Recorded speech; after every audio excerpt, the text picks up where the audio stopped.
Um, I will be focusing on the story of Abraham. And this story is actually very interesting as well, a little bit backstory before we jump in.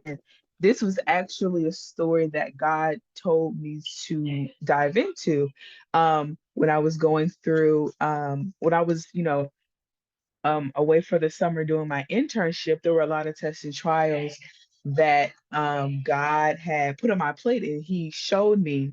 And so He told me that one way that I can learn, um, and also a person I can go to kind of assess this whole entire thing of obedience, who's telling me about obedience and as well as trust, was the story of Abraham or Abram first. So I would like to begin. This story is quite long, and Genesis is also quite long too. So I've only gotten through like the first three chapters. But I do think there are some very interesting things that we can pick apart and also learn from. So I would like to start off. I can read the first. I'm going to start in chapter 11, Genesis chapter 11, verses 1 through 4, and basically just give us a background of what is happening before Abraham is set off to do his mission. So let me find it. Oops. Let me make sure I got this right. Chapter, not 1 through 4, I'm sorry. It is, what did I put here? Um, let's see. Okay. So, um, scratch that. I'm not going to read chapter 11. I'm just going to give a background. So, basically, chapter 11 just gives us a background of the lineage before Abraham. So, it talks about the family of Terah. Terah was the father of Abraham. Abraham had two other brothers, or Abram had two other brothers, and they lived in the city of Ur. And from what I understood and what it sounded like, Ur was like a very well off like city. Everybody was well off, wealthy. Everybody was well set, and they basically had everything. So I think this dynamic was very interesting when we roll around to chapter 12, because this is when, God commands Abram or calls Abram to move from the comfortable life of living in Ur to following him to this land he does not know. So now, can I get somebody to read Genesis chapter 12, verses 1 through 3, please? I can read it. Okay. Okay. It said, the Lord has said to Abram, go from your country, your people, and your father's household, sorry, into the land, and I will show you. I will make you into a great nation, and I will bless you, and I will make your name great, and you will be a blessing, and I will bless those who bless you, and whoever curses you, I will curse, and all people on earth will be blessed through you. 1 through 4 or 1 to 3? Yes, 1 through 4. That's good. Okay, it say, so Abram went as the Lord had told him, and Lot went with him. Abram was 75 years old when he set out from Haran. Yeah. Okay. I'm putting the chapter in the chat right there. Chapter 12. We started off in chapter 12, verses 1 through 4. Um, so, like I said before, we're setting up the picture of Abram came from a very well off city. He came from a very wealthy city. He was well off himself. He had all these different possessions. Um, but the Lord had then commanded Abram to basically leave all of that, everything that he knew. It says in the scripture that he had to leave. In my version, he has to leave his relatives, his father's family. So he had to leave friends, people that he knew relatively well, and then his own family. He had to leave his siblings. He had to leave his father. And so my thoughts were, um, imagine for a second if you have been through a season of this, or if, to put yourself in Abram's shoes. Imagine for a second that God is giving you such a very big instruction.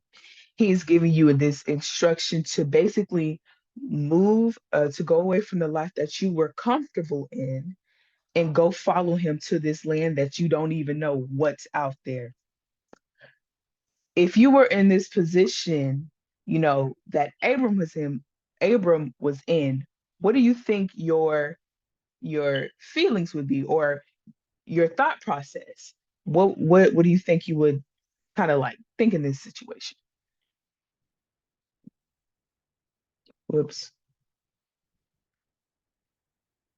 Any any thoughts? Oh, I'd be skeptical mm-hmm, mm-hmm, personally mm-hmm, because I don't know. mm-hmm.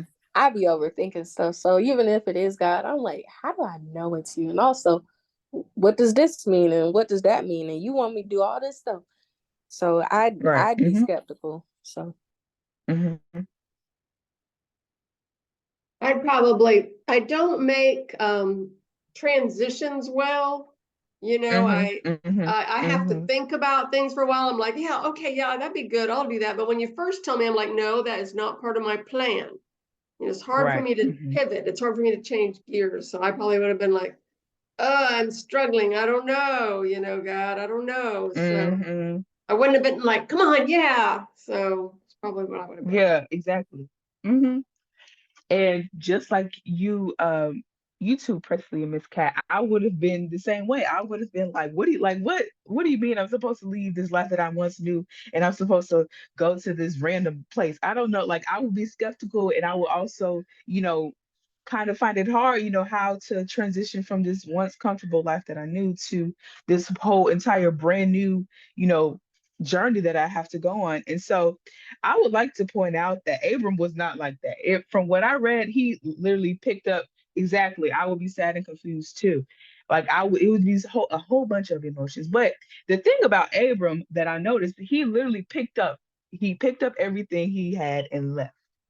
And so I started to think, what if Abram did not take this calling? What if Abram would have just been like, no, I'm staying here. I don't want to move. Would everything, through Genesis all the way to, what we knew, I'm sorry, from Genesis all the way to, the end of the Bible, would everything, play out as we know it? Would, if Abram had an inkling of resistance or hesitancy, would, the things play out, the way in his story? So, um, let's see, where was I? Okay. So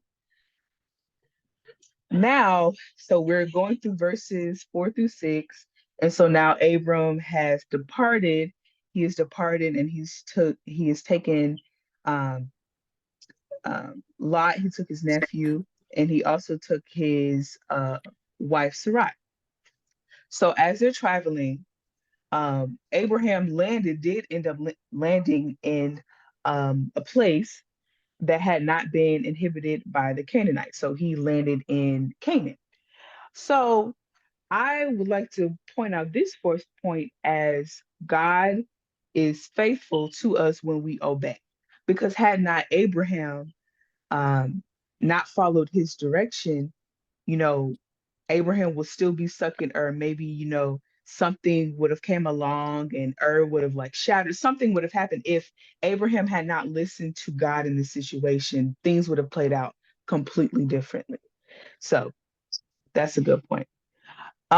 So now I am going to jump to verses 7 through 9, just so we can talk about um what God said to Abram when he moved to this new land.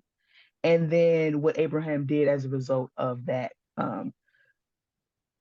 promise. So can somebody read verses 7 through 9 for me, please? Oh, what scripture are we looking at?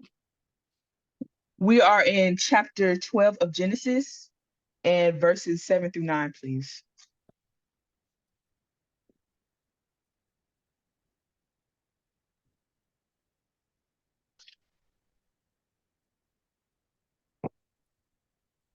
I can read it. Okay. The Lord appeared to Abraham and said, "To your offspring I will give this land." So he built an altar there to the Lord who had appeared to him. From there he went on towards the hills east of Bethel and pitched his tent.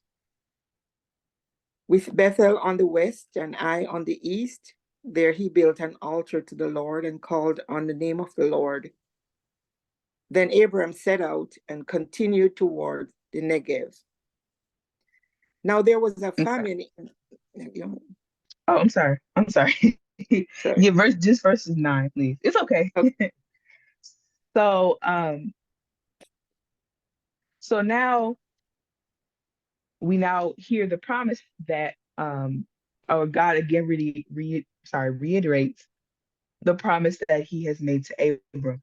He tells him that I will give this land to your descendants.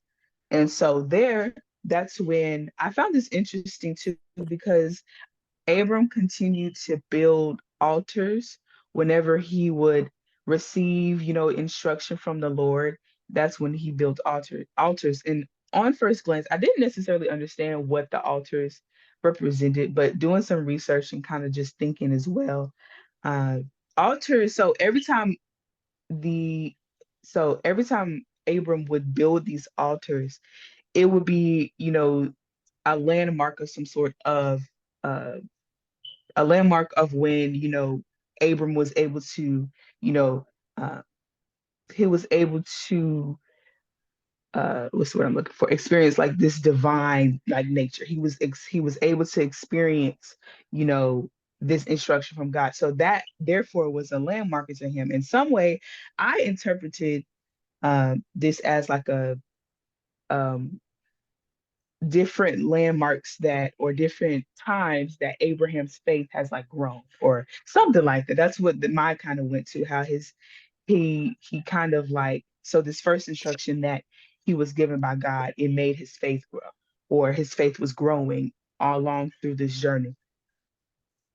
Um so here I also wanted to mention how, God is still remaining faithful in this. He's still, Abraham is still doing his due diligence and obeying God and going out on stepping out on faith and taking this time to truly lean on God and not reverting back to his um and not reverting back to what was comfortable to him. And so I think that maybe, this is just a way how God is showing that, you know, if we are to remain faithful to him, he will continue to give what he promises us. He will, I said in my note, God is faithful in what he delivers. He will not, he was consistent in his promises. And also Abraham was also consistent in his obedience as well. So I want to then move to I'm sorry, not chapter, but verses 10 through 13 in Genesis. Can somebody read Genesis chapter 12, verses 10 through 13, please?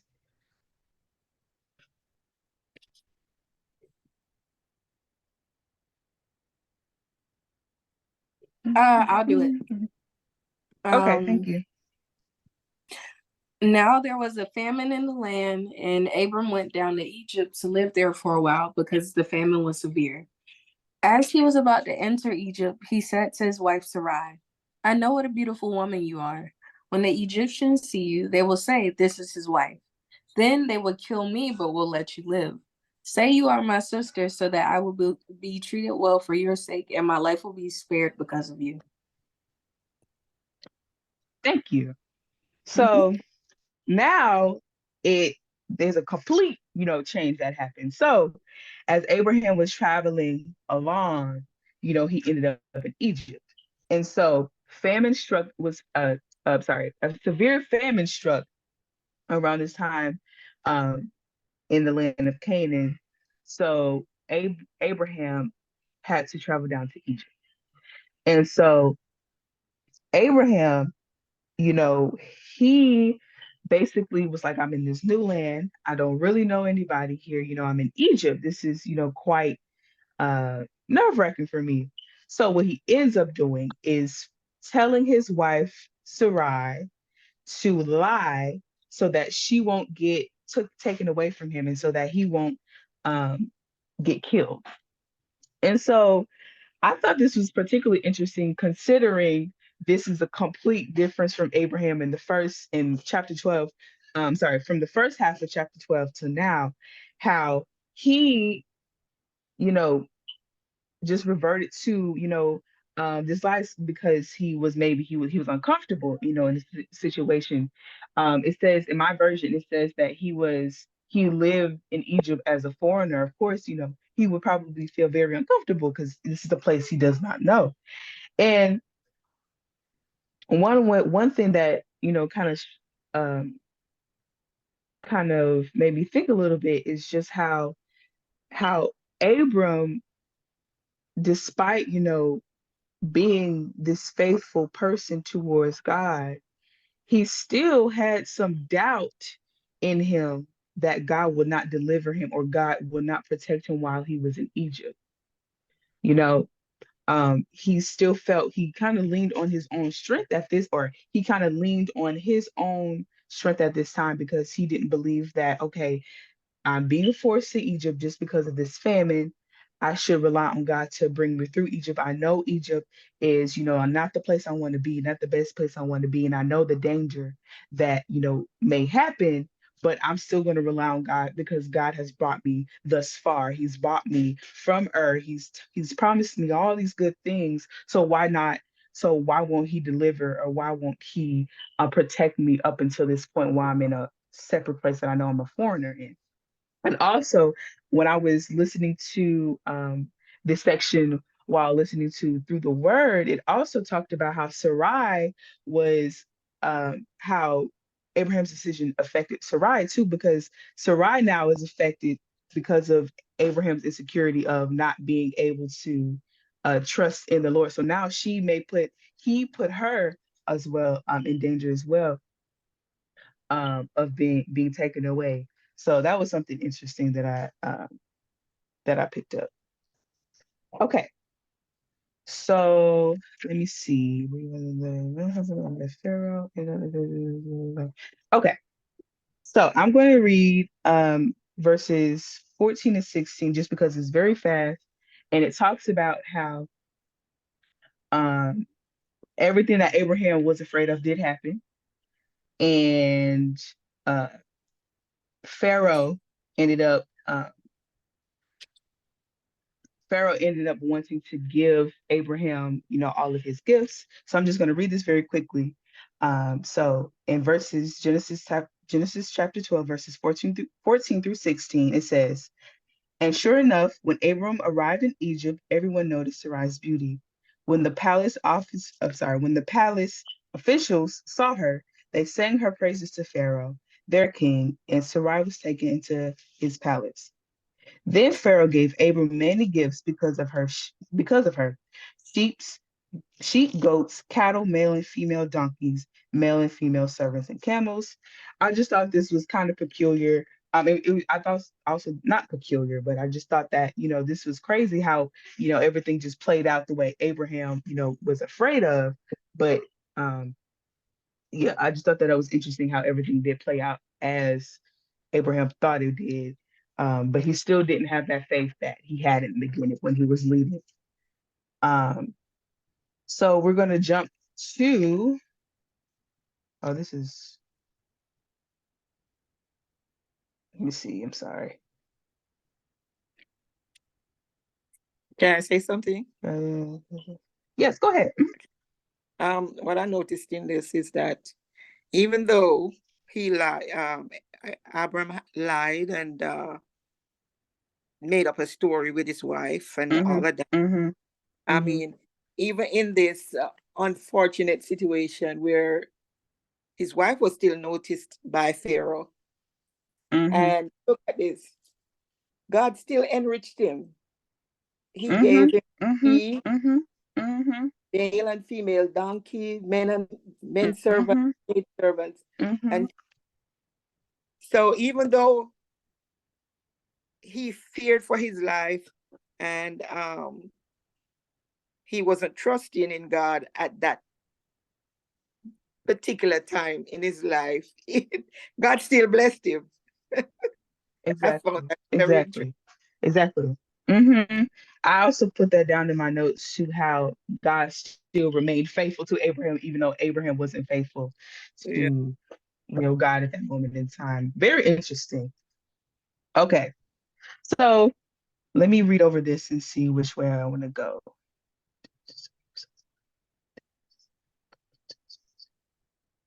Okay.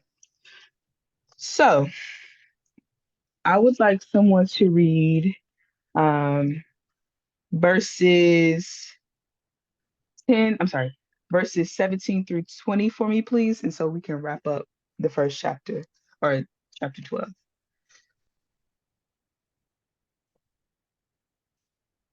So respect and submission and submission. I agree, Ms. Marisol.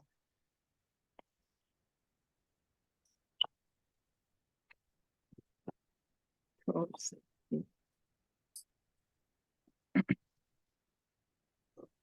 Well, I'll read. Okay. But the Lord inflicted serious diseases on Pharaoh and his household because of Abraham's wife Sarah. So Pharaoh summoned Abram. What have you done to me? He said. Why didn't you tell me she was your wife? Why did you say she is my sister? Now then, here is your wife. Take her and go. Then Pharaoh gave orders about Abraham to his men, and they sent him on his way with his wife and everything he had. Mm-hmm. So as you were reading this, Miss Cat, a thought just popped in my mind.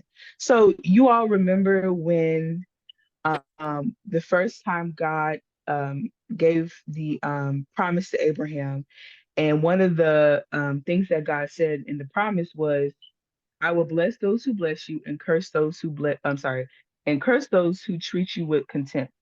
Well, we can see that God remained faithful to Abraham, and so that then in turn caused Pharaoh to have terrible plagues.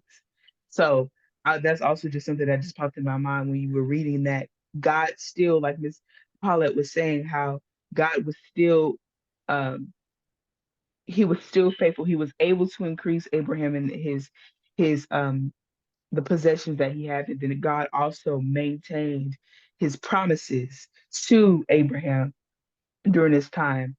And then also, um, let's see why you said. And then so also Pharaoh also gave him went there with nothing but came out with so much different. Exactly. Yeah, I was going just about to say that even after um even when Abram was then escorted away from Pharaoh, he still had a lot of possessions too. So that God was definitely trying to set Abraham up for some things. Okay, so we're gonna jump to chapter 13. And so can somebody read chapter 13, verses 1 through 4, please?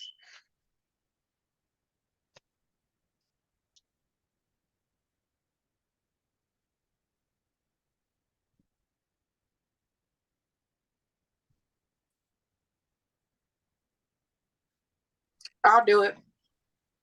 Okay. All right. So Abram went up from Egypt to the Negev with his wife and everything he had, and Lot went with him. Abram became very wealthy in livestock and in silver and in gold. From the Negev, he went from place to place until he came to Bethel, to the place between Bethel and where his tent had been earlier, and where he had first built an altar. There, Abram called on the name of the Lord. Okay. So, thank you, Presley. So now Abram, he's left Egypt, and so he's traveled. And so we can see in my Bible, or in my Bible, it says that Abram was very rich in livestock, silver, and gold that God provided for him. Still, yes, Miss Marsall. I didn't mean to do that. I'm No, you're sorry. fine. Oh, okay. Yeah, It's I didn't mean to do okay. that. I'm trying to put it down, It's but it okay. don't go. I'm sorry. You okay? You're okay. I think there's a button on relax I'm sorry. Let me on try read. to. Okay. Don't pay no matter. I'm gonna try to get it out. Okay. Okay. I got you. I got you. Okay. Sorry. You're okay. So, yeah. So Abraham has traveled, and then it specifically says, I like how they point out how Abram has all these possessions. He's rich in livestock, silver, and gold. And then also, I wrote in my notes that I think that it's in the point where it says that this was the same place where Abram had built the altar, and there he worshiped the Lord again. I think this is kind of interesting, considered that, Abraham had just, lied. He had just lied, and he had just, um, you know, basically kind of like just turned away, not turned away, but he basically just lied, in order to protect, himself, protect, um, but God still was able to increase him. And I thought that this point in particular was interesting. Maybe I'm reading too much in between the lines, but I thought that this was maybe Abram like um, maybe recognizing, the goodness of God in the situation because, he had here if he more than likely could have been killed. There could be an instance that he may have been killed in Egypt, but God was still able to stand on his promises of cursing those who may curse you. And then also, he was also able to um, escort, escort Abraham out of Egypt, and as well as giving him extra possessions. So I thought this as maybe this is a time where Abram had recognized still the goodness of God, and um, him recognizing all that he has been put through up until this point, and how God still was remaining faithful to him, even though he, went against his wishes. Mm-hmm. Mm-hmm. Exactly, Miss Cat. Okay. So now I think this is an 8. Okay. So I think we're gonna jump straight into verse 8.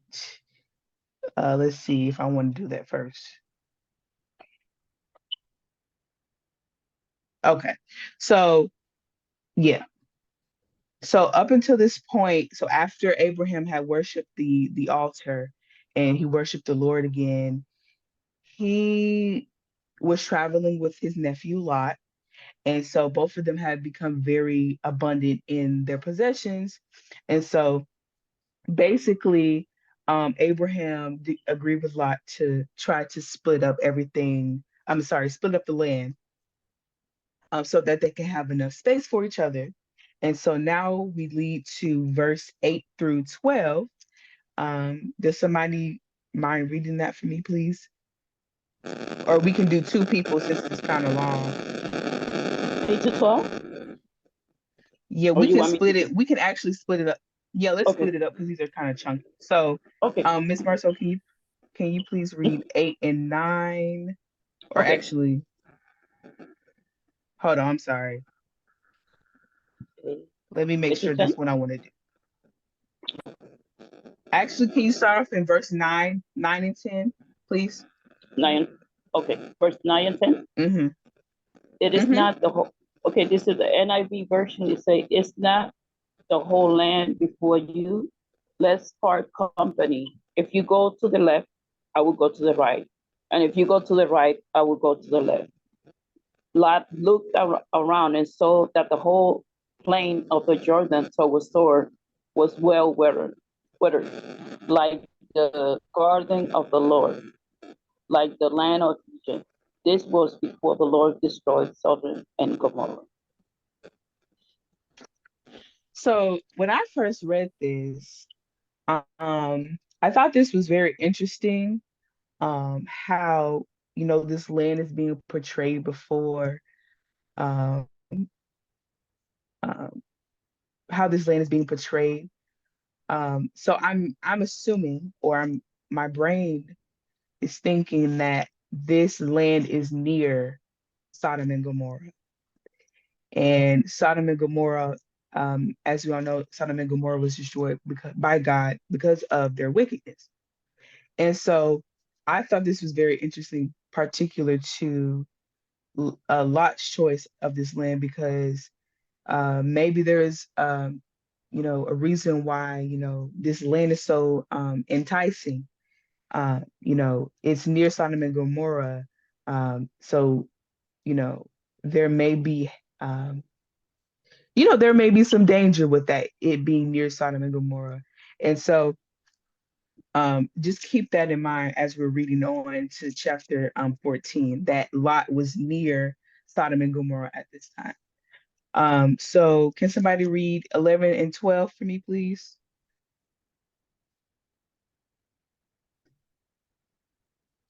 I can. Okay. So Lot chose for himself the whole plain of the Jordan and set towards the east. The two men parted company.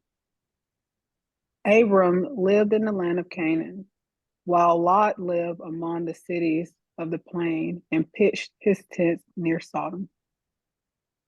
hmm Okay. So like I was saying, it's interesting how uh, Lot, he first, where he pitched his tent, Lot pitched his tent near Sodom. Now, just remember that, as we read in chapter 14, Lot placed his tent near Sodom. It wasn't directly inside of Sodom. It was near Sodom. There's a point. That's why I'm emphasizing.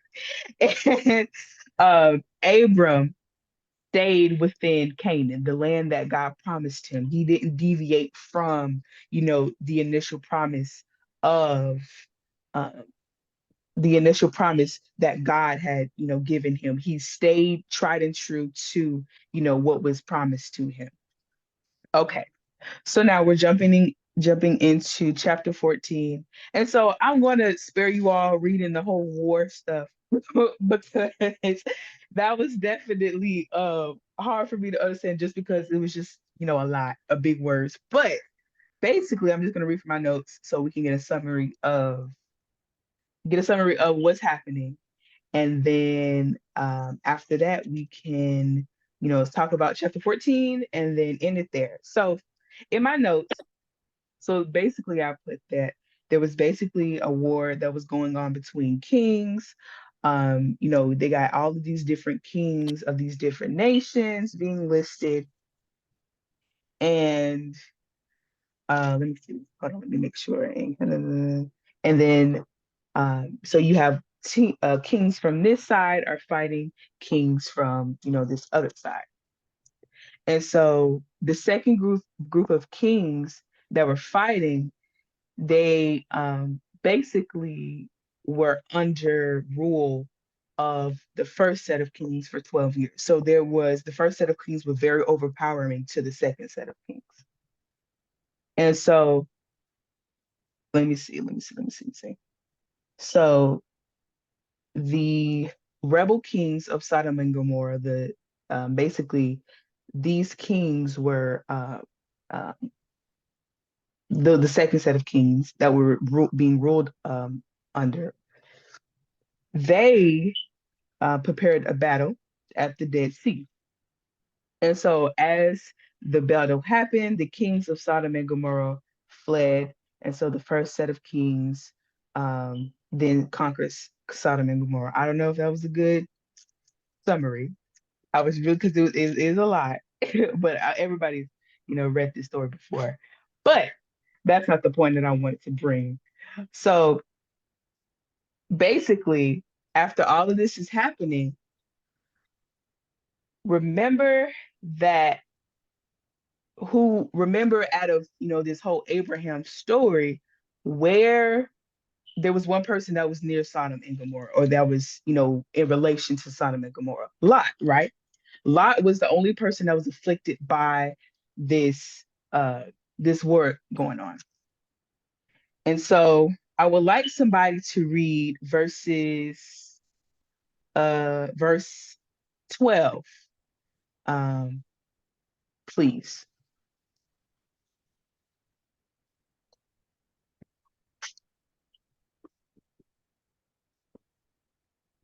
12. They also carried off Abram's nephew Lot and his possessions, since he was living in Sodom.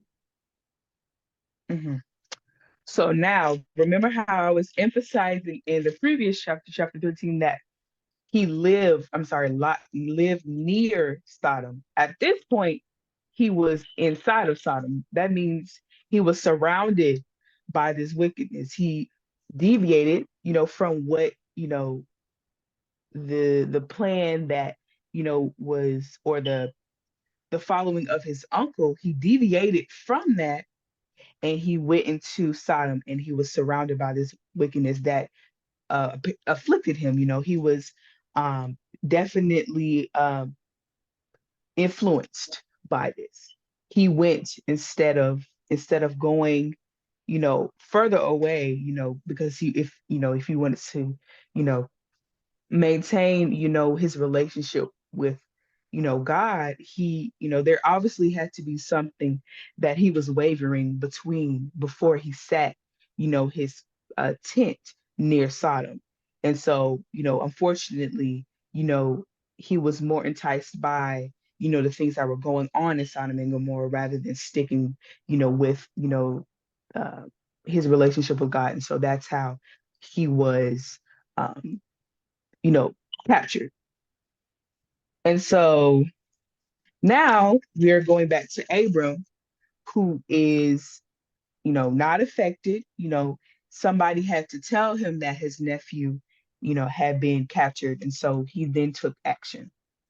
So can somebody please read I'm sorry, not chapter, but verses, let me see.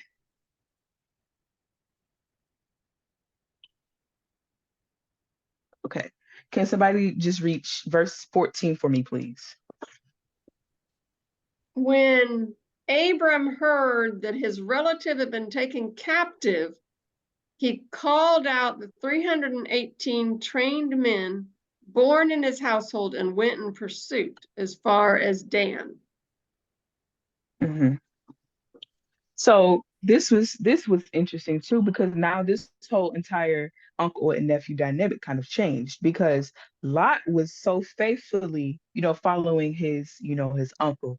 His uncle was a great man of God, and he saw how faithful and saw how passionate he was about following the promises of God. Uh, but Lot, unfortunately, was deviating between two different worlds, and he unfortunately got captured with the wickedness that happened in Sodom and Gomorrah. And so Abram, you know, he kind of represented how, how people, who have family members or friends that, that were once, followers of Christ, and they, something has happened to where they're leaning back into their old ways.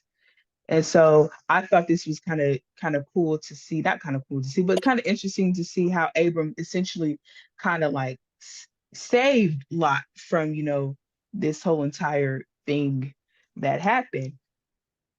Um, Abraham, so to Lot, the dynamic have changed from Abraham and Lot being two righteous men of God to Lot being completely lost and Abram coming and saving, having to save Lot. I thought that dynamic change was very interesting. Okay, so now we're landing in verses 17 through 24. I thought this was probably the coolest part of this story. I have only read the first four chapters, but I thought this was pretty cool. Um, can somebody please read verse 17 through, how do I do this? So can somebody please read verse 17 and 18 for me, please?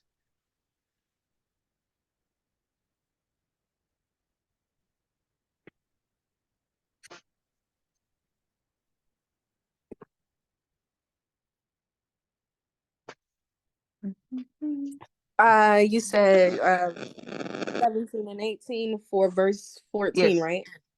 All right. Yes, please. Um, okay.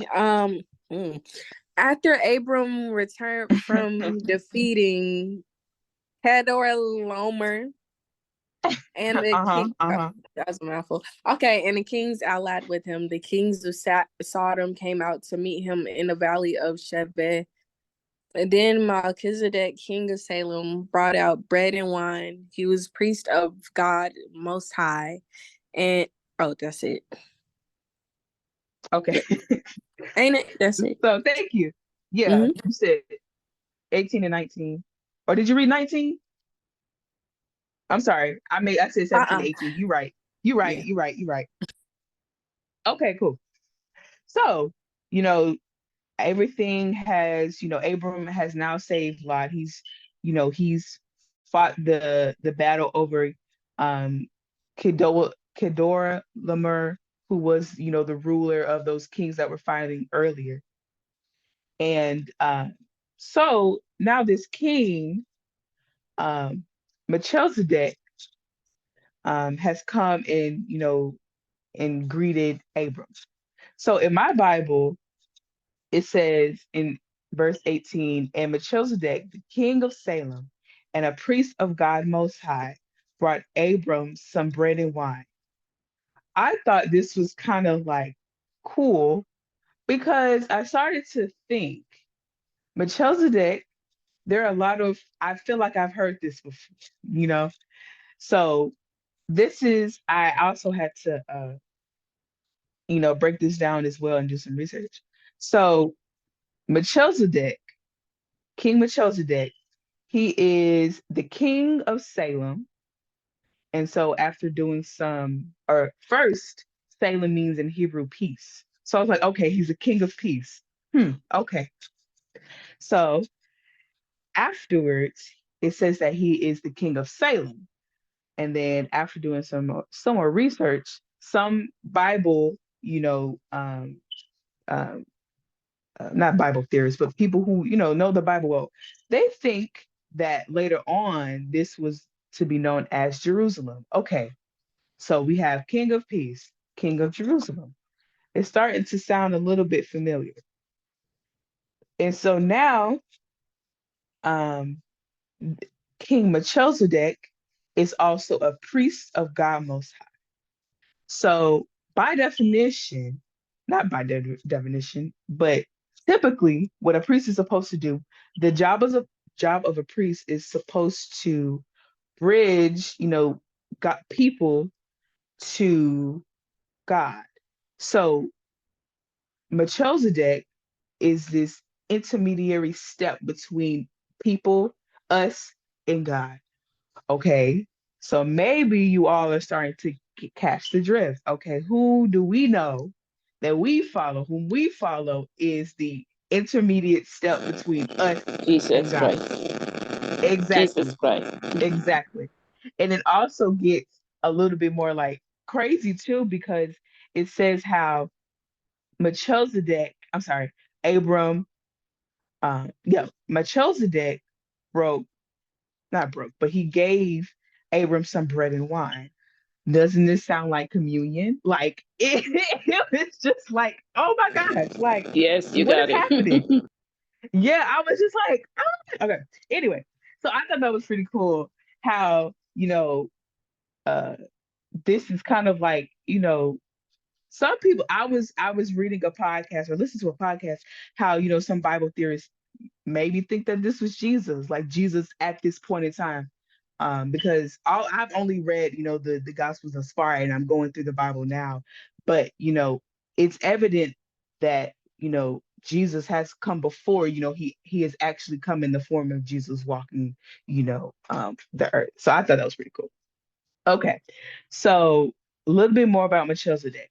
So can somebody read verse 19 through just verses 19 and 20, please. I could read it.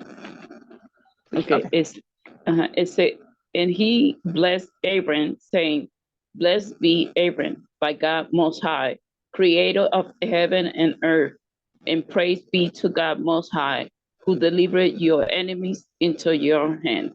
Then Abram gave him a tenth of everything.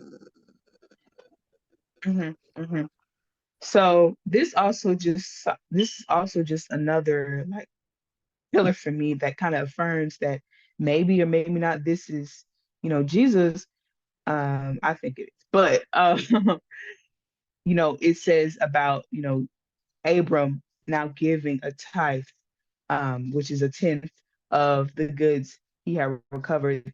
Biblically, that is what we're called to do, to give 10% of our earnings. And so I thought that was pretty cool. Okay, so now we're landing the plane in verses 21 through 24. Can somebody please read? I guess we can have two people actually read that just to break it up. So can somebody read verses 21 through 22, please?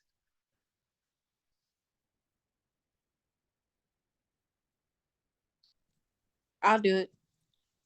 Okay. 21 and 22. Okay. The king of Sodom said to Abram, "Give me the people and keep the goods for yourself."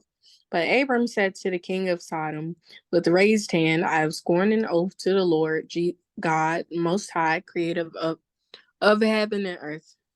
Keep going, or Um, I think, let me see. You're good. You're good.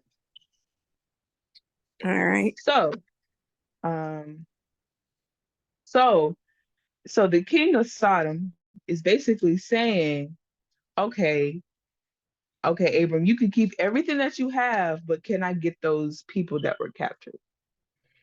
And uh, I thought this kind of took me for a loop because it was very interesting how the king of Sodom, he was, the king, the nation that he ruled over was a very wicked one. And so it was just interesting how, this could be applied to maybe the king of Sodom being, you know, the enemy in some way, because he basically was trying to make Abram self, I would say self-righteous in a way, because he saved all these people. And he's basically telling him, okay, I think you should, you know, you can keep all of these possessions that you have, but I still want those souls to be, I still want those people that you captured, making Abraham, he's trying to entice Abraham to keep all of these possessions, making him, you know, uh, uh, uh, I think greedy in somewhere sort. Um, but in verse 22, we can see that Abram does not fall for this, this deal. He tells him that I solemnly swear to the Lord God Most High, creator of heaven and earth. Uh, yeah, uh, he he continues his promise. He remembers his promise to the Lord. He remembers his, uh, uh, um, the agreement that he has with, God. And he remembers that he is, uh, in basically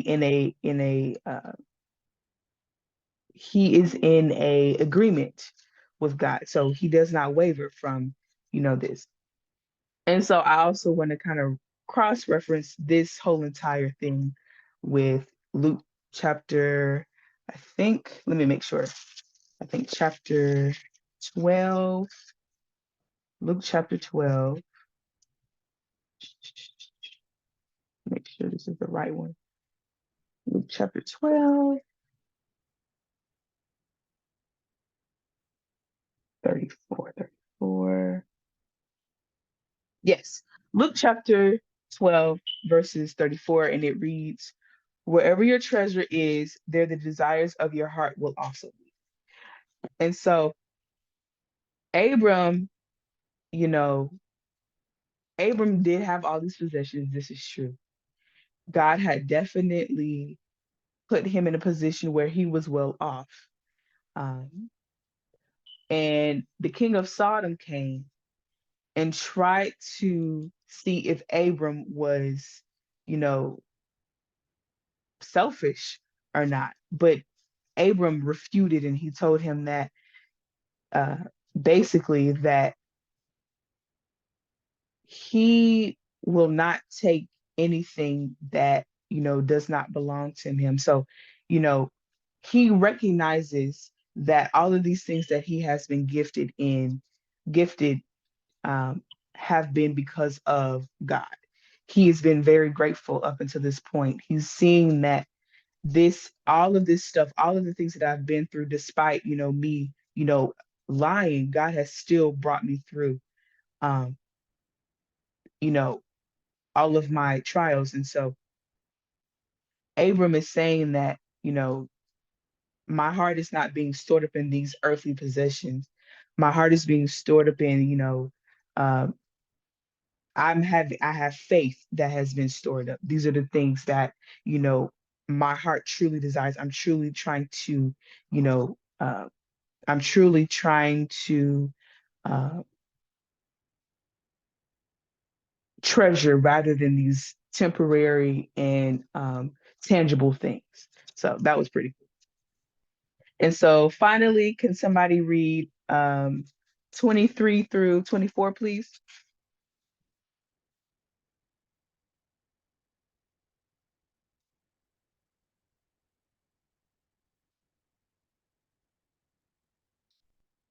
It says that I will accept nothing belonging to you, not even a thread or the strap of a sandal, so that you will never be able to say, I made Abram rich. I will accept nothing but what my men have eaten, and the share that belongs to the men who went with me to Anir, Eshcol, and Mamre.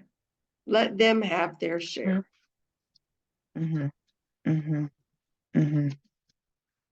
So, like I was saying before, Luke chapter 12, verse 34 says, for where your treasure is, there your heart will be also. And Abraham's worth was not stored up in the possessions that he, thought, he earned.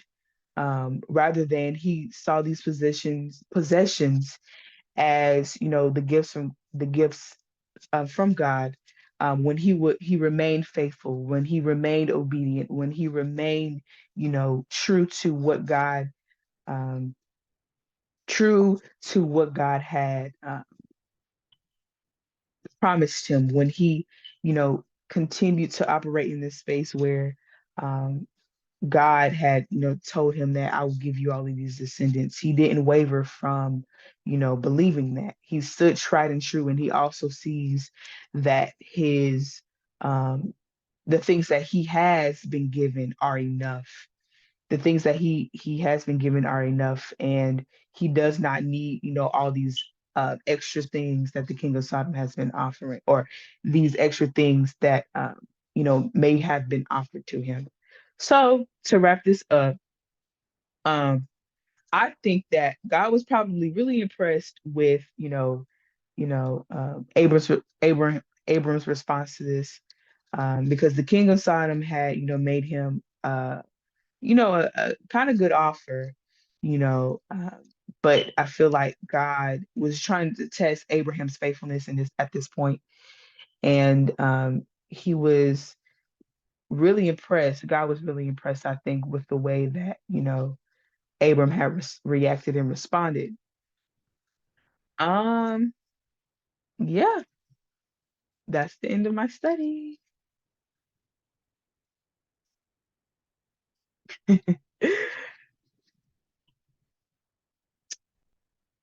you all have